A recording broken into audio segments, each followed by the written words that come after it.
Welcome back. This is Side Hustle School. I'm your host, Chris Guillebeau. Here we are on episode number 7 and our first weekly recap. So every day on the show, there's a new episode. And once a week, every Sunday, I'll post a recap featuring highlights from some of this week's episodes. I'll also be answering listener questions and sharing some bonus tips. So even if you've been listening to every episode, you may want to catch this quick recap as well. And since this is the very first weekly recap, I want to go back to where we started on episode number 1.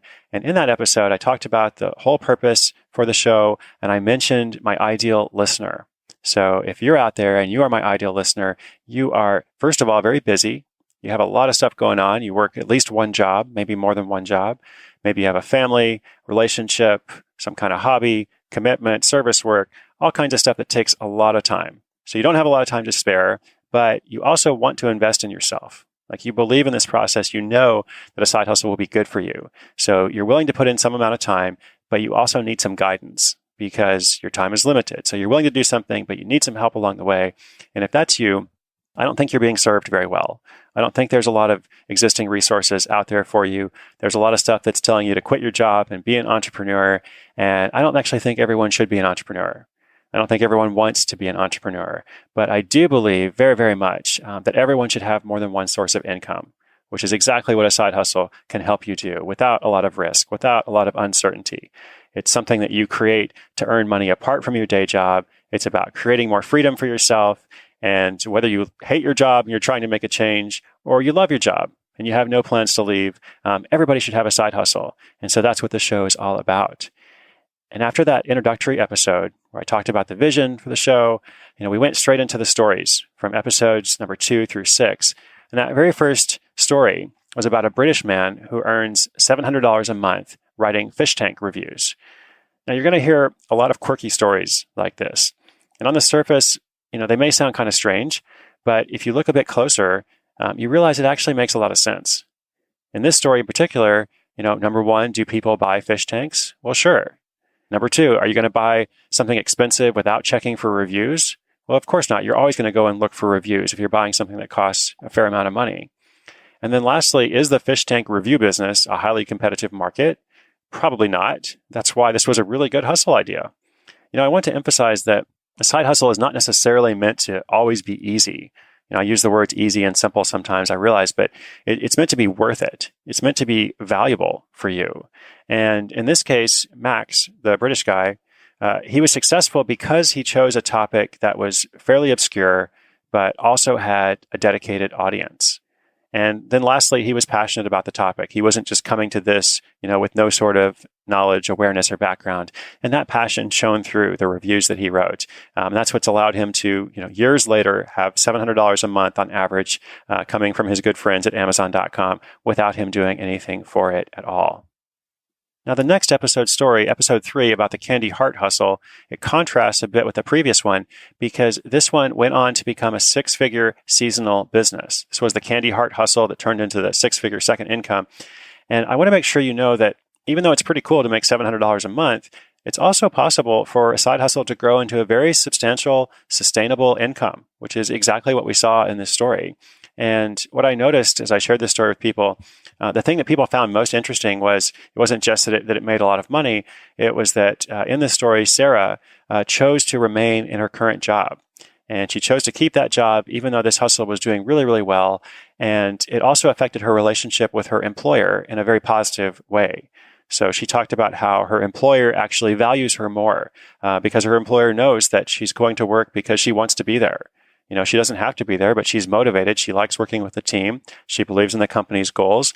And now her employer actually respects her more, because she has the ability to leave if that was better for her. So what a great situation to be in.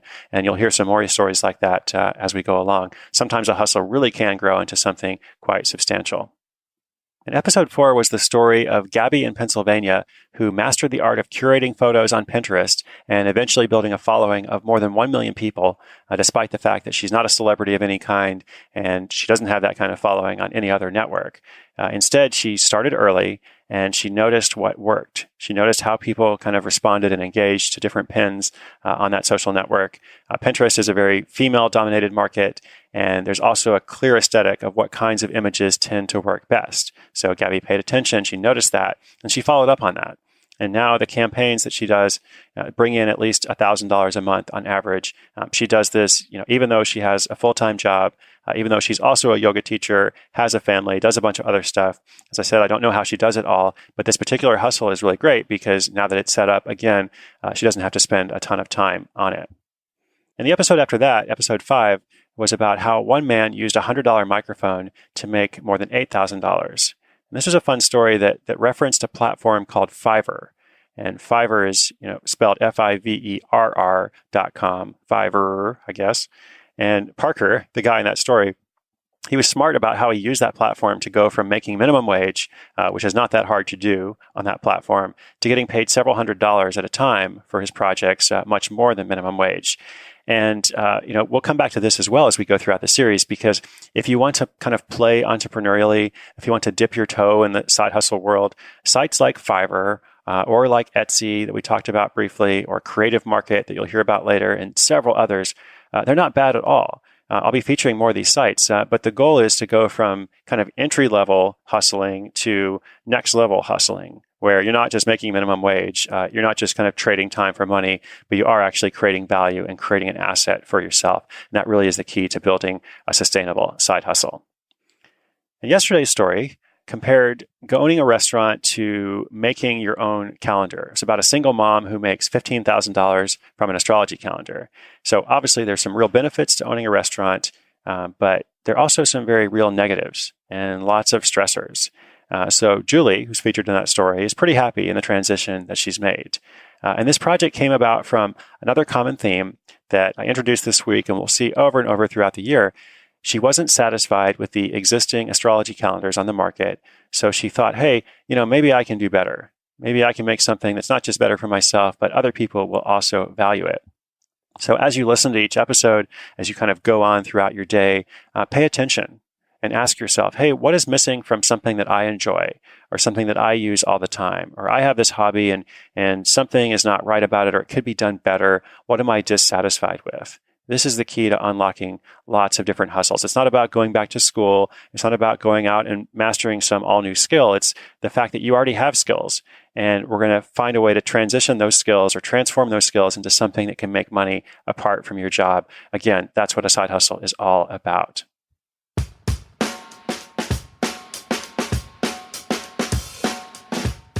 So it's been really fun for me to start this week. I hope that you have enjoyed it as well. We have a big week 2 coming up with another story every single day.